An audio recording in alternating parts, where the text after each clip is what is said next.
My first experience was when I was around 8 or 9 years old. Though it might have started earlier, my earliest memory of it is from that time. You see, I've had sleep paralysis for as long as I can recall, although it's become infrequent now that I'm an adult. They say it was simply fear of the dark or recurring nightmares.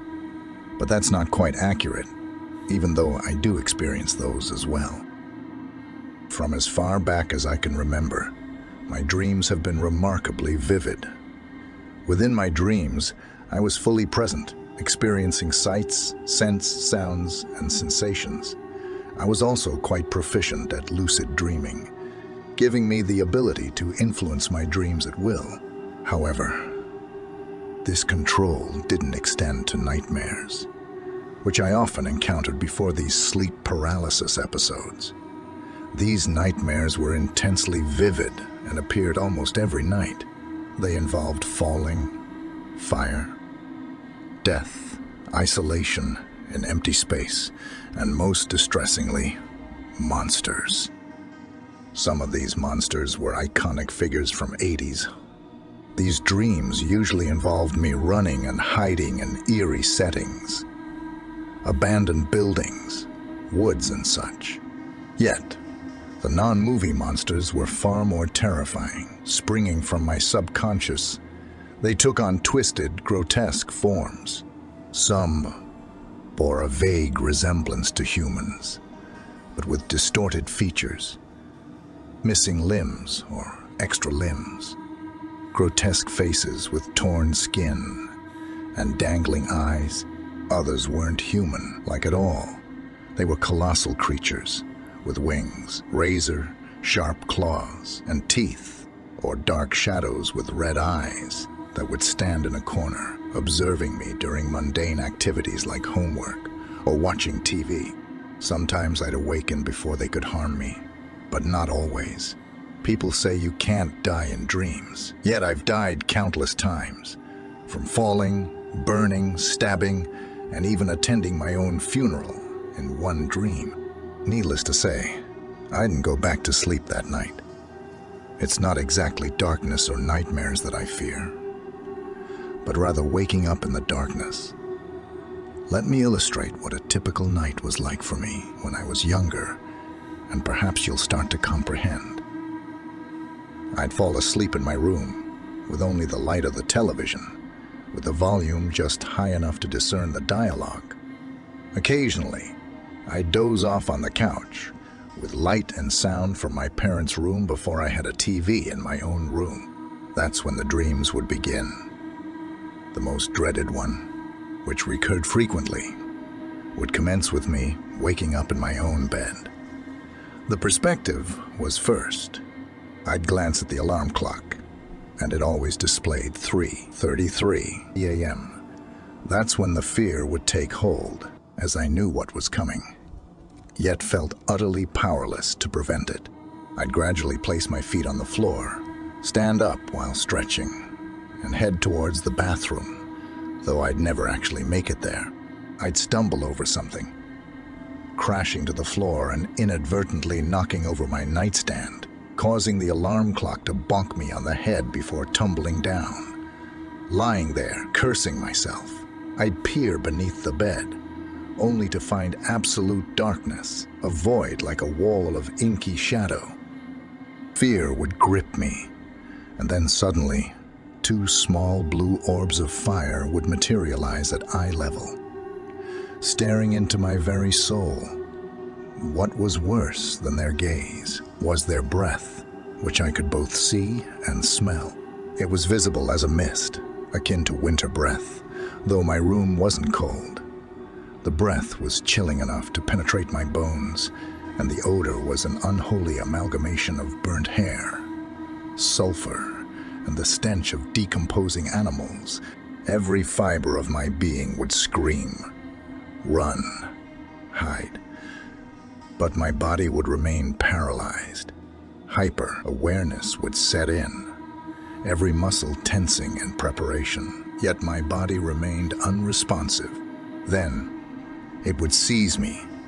I saw no limbs, but the sensation of being dragged under the bed was undeniable. Darkness engulfed me, the cold breath on my neck, the sound of my own heartbeat audible.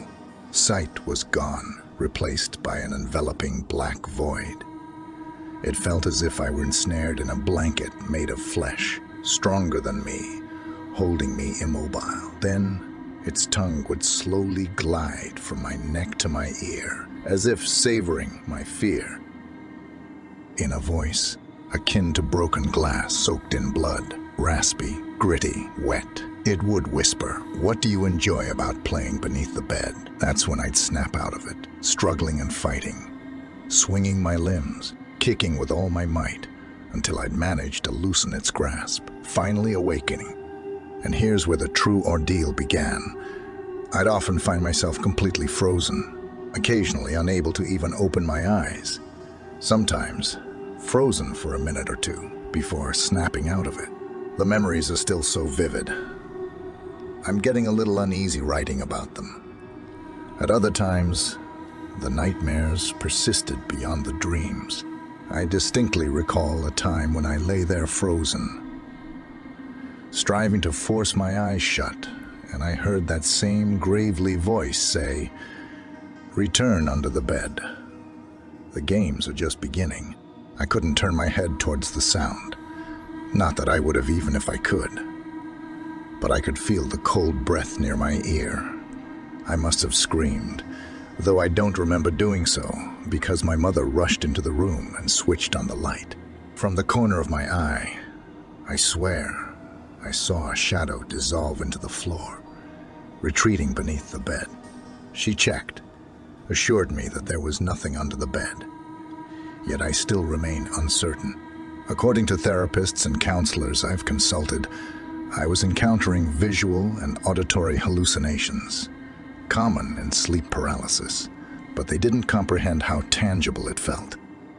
Upon waking up in bed, once I regained movement, I'd leap off my bed, ensuring I stayed far from the edge, then hurry to my parents' room and seek refuge in their bed. A practice that regrettably continued until I turned 14. Unfortunately, I wouldn't always wake up in my bed where I'd fallen asleep. Sometimes after that specific dream, I'd awaken on the floor next to my bed, which was the most distressing scenario, especially if paralysis took over, as it often did.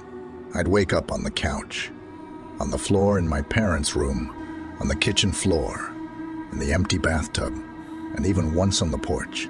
On such occasions, I'd occasionally find scratches and cuts on my body, usually minor, though I once had a 6-inch gash across my ribs. The scar remains. The therapist attributed this to sleepwalking and colliding with objects. My grandmother held a radically different perspective. I cherished my grandma. She wasn't your typical sweet elderly lady. She had a fascination with the occult. When I shared my dreams with her, she crossed herself and performed that strange little gesture to ward off evil. Curious about her reaction, I asked why she was so alarmed. "My dear, 3:33 is a malevolent hour," she explained. "The number 3 is associated with Satan, and 3 a.m. is considered the witching hour. When the boundaries between realms are thin, reality becomes malleable. It's plausible that a genuine demon was attempting to drag you into the underworld. You're fortunate to have survived these encounters." She also contradicted the therapist's notion of sleepwalking, asserting that I wasn't wandering my physical surroundings, but rather traversing another dimension, an alternate plane, or even the underworld. While we used to consider her a bit eccentric, I'm no longer so sure. I wish she were still alive to guide my family. Lately, my 7-year-old son has been awakening in the middle of the night, usually around 3:30 a.m., screaming about the monster with blue fiery eyes. After calming him down, I assured him it was just a dream, and he'd be fine, but he kept screaming the word, "No." I asked him why he kept saying no. His response was that he didn't want to play under the bed.